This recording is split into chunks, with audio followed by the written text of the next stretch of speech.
Greetings, YouTube. Stanley H. Tweedle here. Cheers. So, I created this channel mostly to do movie reviews, and I feel like I've learned from the best. Red Letter Media, The Spoony One, Nostalgia Critic, and of course, Confused Matthew. Now, I do promise you guys, eventually I will get to real movie reviews, but for now, I want to take issue with Confused Matthew's review of Kill Bill 1 and 2. I confess this places me in a somewhat awkward position. I feel like I'm reliving this scenario. The circle is now complete. When I left you, I was but the learner. Now I am the master. Only a master of evil, gods. I do promise, however, that if you just stand there awkwardly and wait for me to cut you in half, I probably won't do that. At any rate, I do want to concede 3 points about the movie. Number 1, I don't get this Beatrice Kiddo shit either. Key? Just asked you a question. I mean, unless we're going to see this scene later in the movie...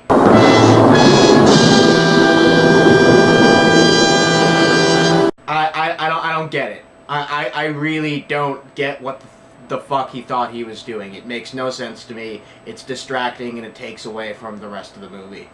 Number 2, Lucy Liu. I'm not going to say that I dislike Lucy Liu full stop, but she's totally not believable in this movie. I don't buy her as a super killer assassin woman. It's just not believable to me. Now, I don't know what was going through Quentin Tarantino's head. Maybe he felt that his movie needed a bit more star power. Maybe he felt that he just couldn't find an attractive Asian woman that was believable as a psycho killer. Hi.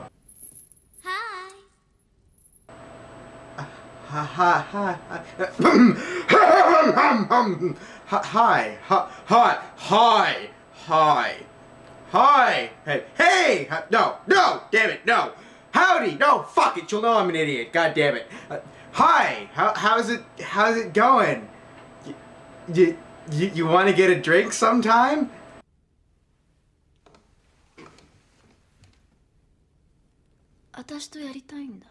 Yes, ma'am. どうなのさ。これでもまだ私を刺したい。でも逆に刺されちゃったみたいだ。I'll fucking risk it! I'd also have to agree with you in part on the tone, specifically the switch over from Kill Bill 1 to Kill Bill 2. I thought it was a little bit of a dramatic change. When I went into the second movie after seeing the first movie, I was expecting something completely different. It took me a long time to adjust to it, and it did somewhat detract from my enjoyment of the movie. Upon later viewings, that shock went away because I knew what to expect, what I was getting into, and I understood now why the movies had to be split into 2 parts. You couldn't just have one really long movie. No, they have to be taken kind of separately. I had the same problem with Inglourious Basterds as well. Quentin Tarantino in that film mixed so many different types and flavors of World War II movies that I thought it turned out to be a bit of a mess in my first viewing. I just didn't think that crazy, retarded American action heroes blended well with a tense British spy movie and then a Holocaust movie. It just did not mix well to me. Upon later viewings, I learned to live with it, but my initial verdict on that movie was it's like an ice cream filled hamburger. Love ice cream, love hamburgers, but when you put ice cream on the hamburger, it tends to suck, unless you are morbidly obese. But aside from that, yeah, those problems went away with later viewings. Now, on to your review. Now, before we start going through clips, I want to explain a major mistake you made in trying to understand the Black Mamba's character, and therefore this movie. See, you're trying to understand the Black Mamba as a person first and a killer second. This is wrong. She's a killer or mother first, ambiguity there. And the person is a very, very distant third. Fear, pity, mercy, these things don't really register to her. She's a killer. She's a predator. She's like, natural born killer.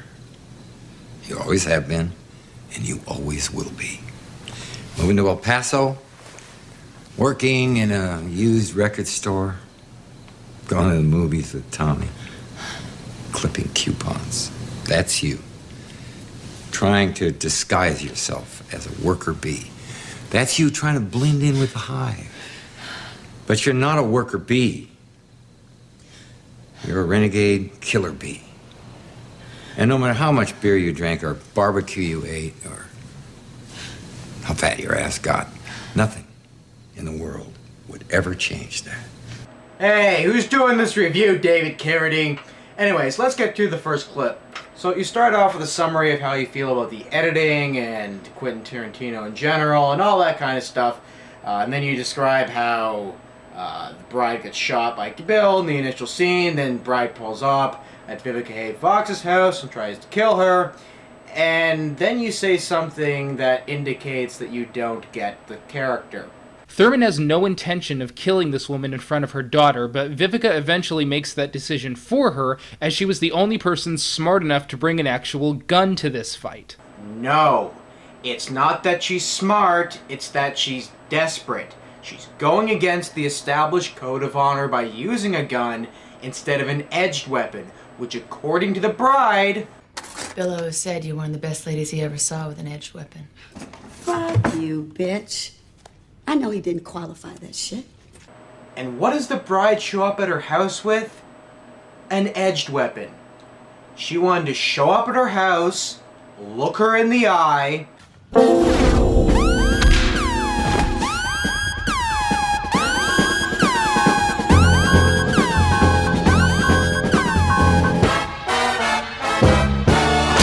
and then choke the fucking life out of her.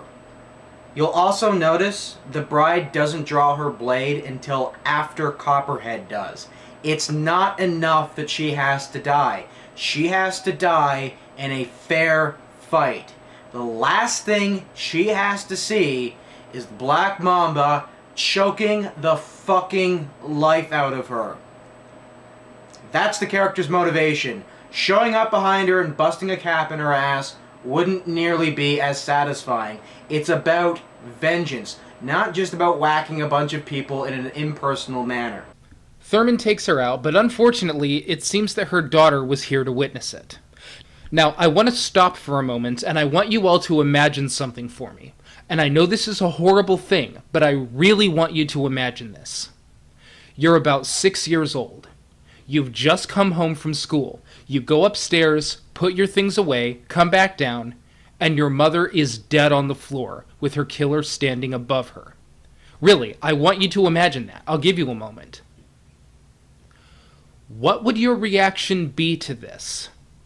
For me, it would be endless sorrow, an intense fear that this person may try to do the same to me. A combination of crying and screaming would naturally escape me, and against all of my better judgment, I may discard the idea of this person doing harm to me to run to my mother's side and weep. Just endlessly weep for her life.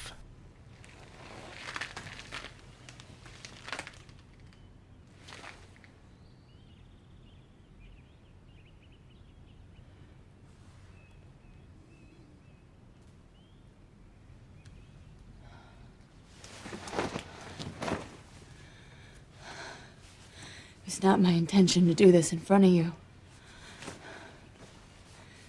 For that, I'm sorry. But you can take my word for it. Your mother had it coming.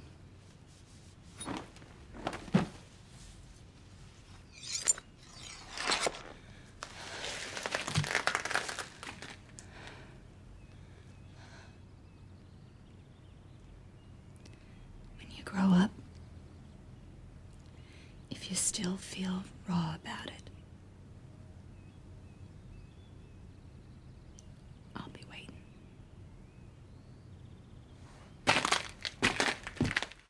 Okay, well, the girl didn't really seem to care that much, so no harm, no foul, I guess? Off the top of my head, I can come up with about 3 reasons why she'd react that way. Number 1, she's in shock. Number 2, she's 6 and doesn't really understand what death is or what the hell is happening at that moment. Or number 3, she's a sociopath, just like her mother. It does run in families.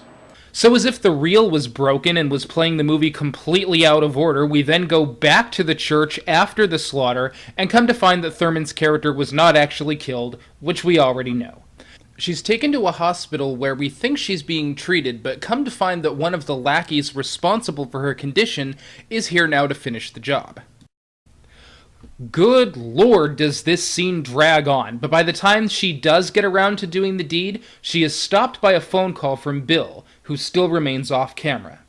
He insists that they aren't going to kill her this way, like a rat sneaking in the middle of the night, which basically means that we just sat through a long, drawn-out scene gaining no information other than they're not going to kill her right now, which is deflated even more because based on the way Tarantino structured this, we already knew she was never in any real danger of dying anyway.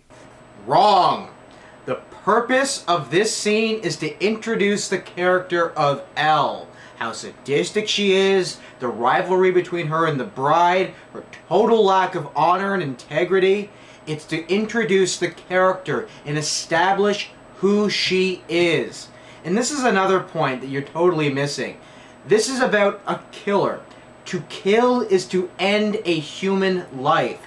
It makes no difference to me if this guy dies, or this guy dies, or this guy dies. But when you establish the character, explain their backstory, and explain how each one of these people are interesting in and of themselves, and that the bride chooses to exterminate their lives, that makes for an interesting story.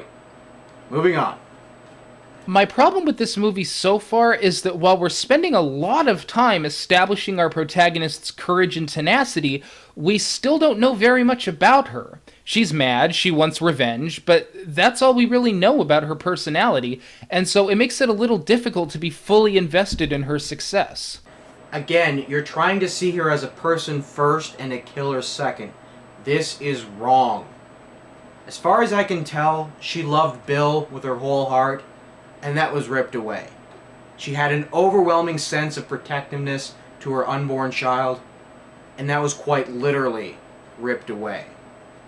All that she has left is her desire to kill people. All those people you killed to get to me felt damn good, didn't they? Yes. Every single one of them. And of course her sense of honor and her burning desire for vengeance. Don't bother asking her what her favorite food is, what her favorite movies are, where she went to high school, what her favorite color is. None of this matters. None of this matters at all. These are completely secondary and distracting character traits, but what this woman is. She is a force of nature.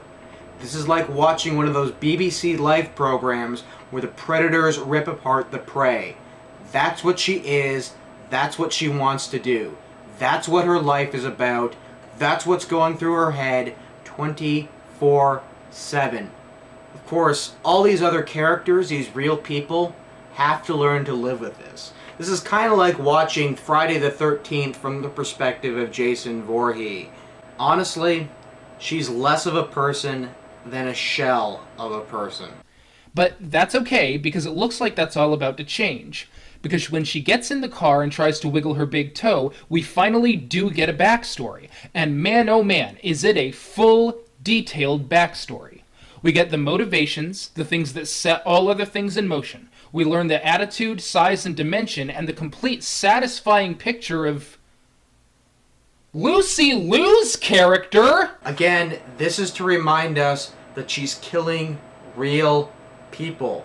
People with hopes and dreams and ambitions and a life of their own.